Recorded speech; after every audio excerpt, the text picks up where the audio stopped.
Hi అండి. వంట ఒక మాటకి స్వాగతం అండి. ఈరోజు పుట్నాల పప్పుతో హల్వా చేసుకుందాము. ఇది బర్ఫీ అయినా అనంచండి హల్వా. ఇది ఈజీగా చేసుకోవచ్చు. పిల్లలు స్కూల్ నుంచి వచ్చేటప్పటికి రెడీ చేసుకోవచ్చండి. దీనికి ఒక కప్పు పుట్నాలు తీసుకొని ఇది ముందర ఒక కప్పు బెల్లం తీసుకుందాము. 2 కప్పులు వాటర్ పోసి కరగబెట్టి పక్కన పెట్టుకుందాము. బెల్లం కరిగితే సరిపోద్ది, పాకమేం రాక్కర్లేదు. పుట్నాల పప్పు వేయించుకొని ఇదిగో పావు కప్పు నెయ్యి తీసుకుందాము. 4 జీడిపప్పు మీరు వేసుకుంటే వేసుకోవచ్చు, లేదంటే లేదండి. ఈ జీడిపప్పు వేగినాక పుట్నాల పప్పు వేయించుకొని మిక్సీ వేసుకున్నాము. ఆ పొడి పుట్నాల పప్పు పొడి నేతిలో వేసుకుని బాగా వేయించుకోవాలి.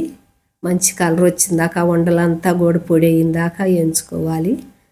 మా ఫుల్ వీడియో ఉందండి, ఒక లైక్ కొట్టండి, సబ్స్క్రైబ్ చేసుకోండి.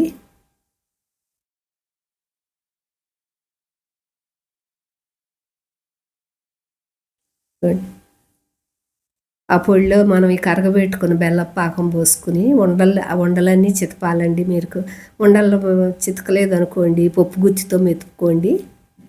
బాగా అట్ట మెతుకుని ఆ మిగిలిన నెయ్యి కూడా దానిలో పోసుకోవాలి. పావు కప్పు నెయ్యి తీసుకున్నాం కదా, ముందర కొంచెం వేసుకున్నాం, తర్వాత ఆ నెయ్యి కూడా పోసుకుని బాగా ఉండకొచ్చిన దాకా తిప్పుకోవాలి. ఏదైనా సివులో పెట్టుకుని చేసుకోవాలి. ఇది ఇప్పుడు ప్లేట్కు నెయ్యి రాసి కొంచెం యాలక్కాయ పొడి వేసుకున్నాము. ప్లేట్కు నెయ్యి రాసి ఇదిగో ప్లేట్లో పోసుకున్నాము. ఇది బర్ఫీలాగా అయిద్దండి, హల్వాలాగాను. తింటంటే నోట్లో కరిగిపోతుంది. మనం కొంచెం నేతితో వేయించుకున్నాం కదా, చూడండి ఎలా ఉందో.